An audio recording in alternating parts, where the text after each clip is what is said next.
It's not a game, it's a rich thing.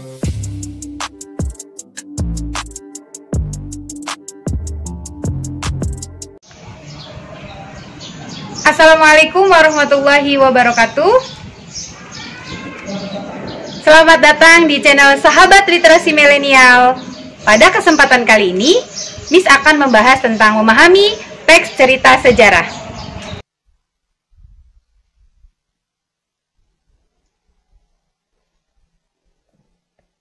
Oke, kali ini Miss akan membahas tentang menikmati cerita sejarah. Pada bab 2 ini, sebelumnya kalian sudah mengetahui tentang menikmati cerita sejarah.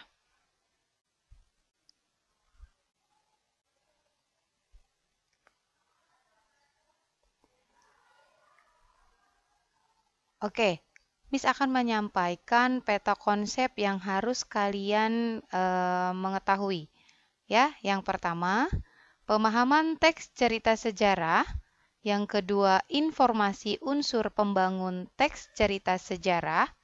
Yang ketiga, nilai-nilai dalam teks cerita sejarah. Dan yang keempat, ciri kebahasaan teks cerita sejarah. Pada pertemuan kali ini, Miss akan membahas tentang pemahaman teks cerita sejarah.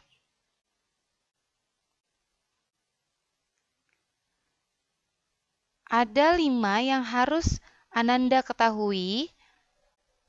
Yang pertama, pemahaman teks cerita sejarah.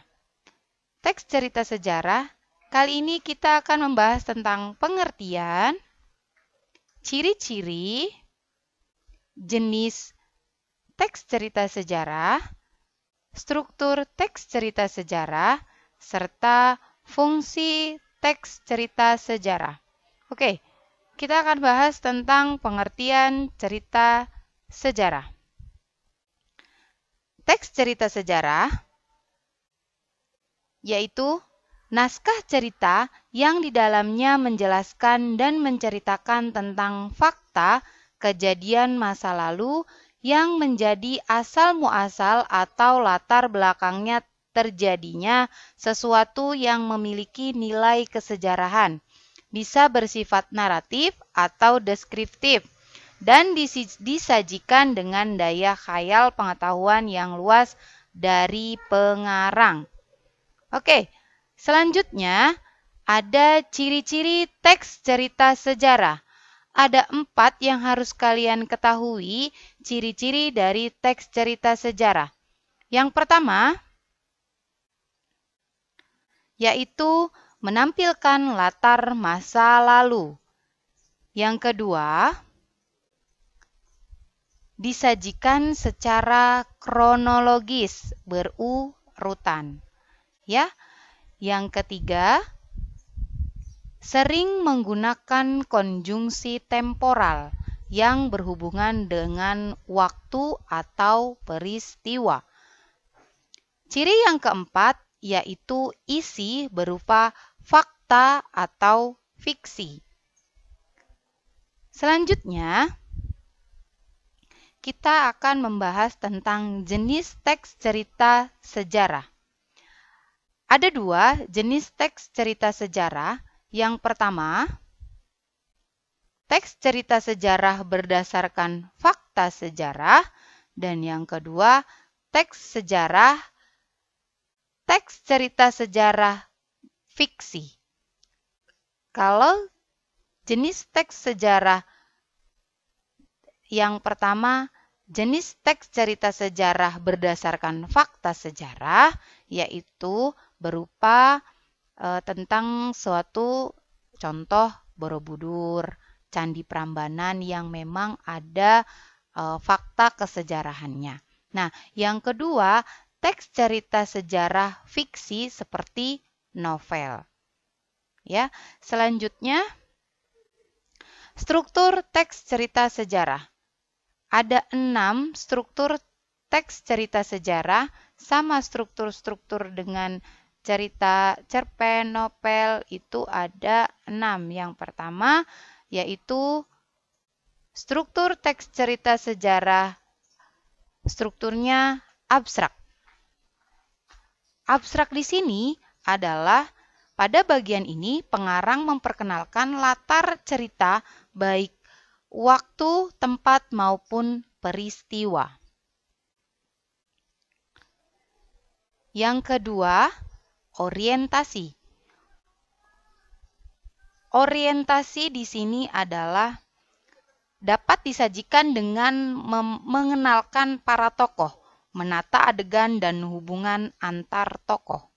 Ya. Dalam bagian ini disajikan peristiwa awal yang menimbulkan berbagai masalah, pertentangan atau kesukaran-kesukaran bagi para tokohnya. Itu orientasi. Yang ketiga, komplikasi.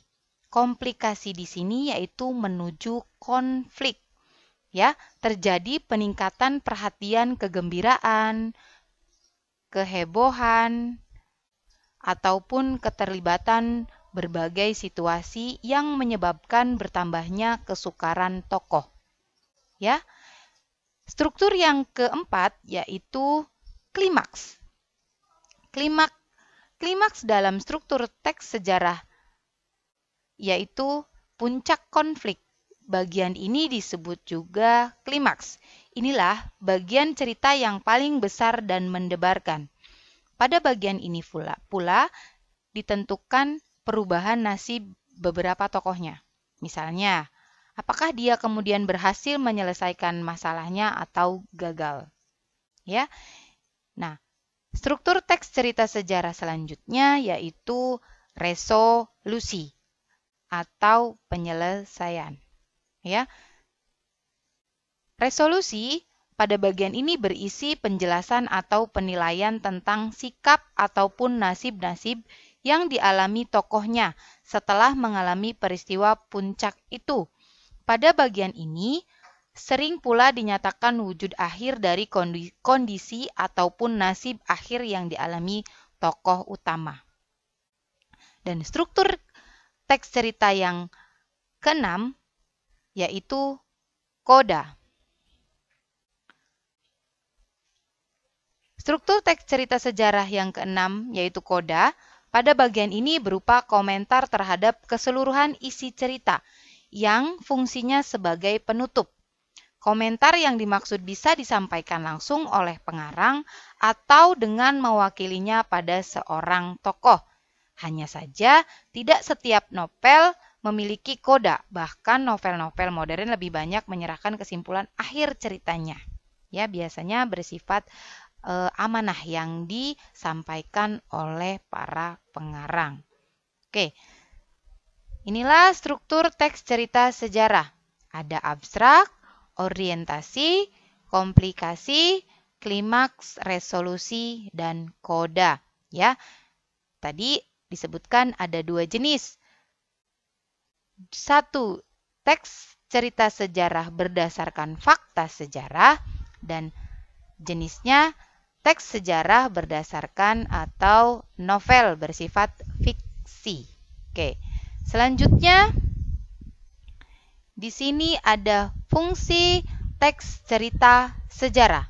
Ada 4 fungsi di sini. Yang pertama, rekreatif.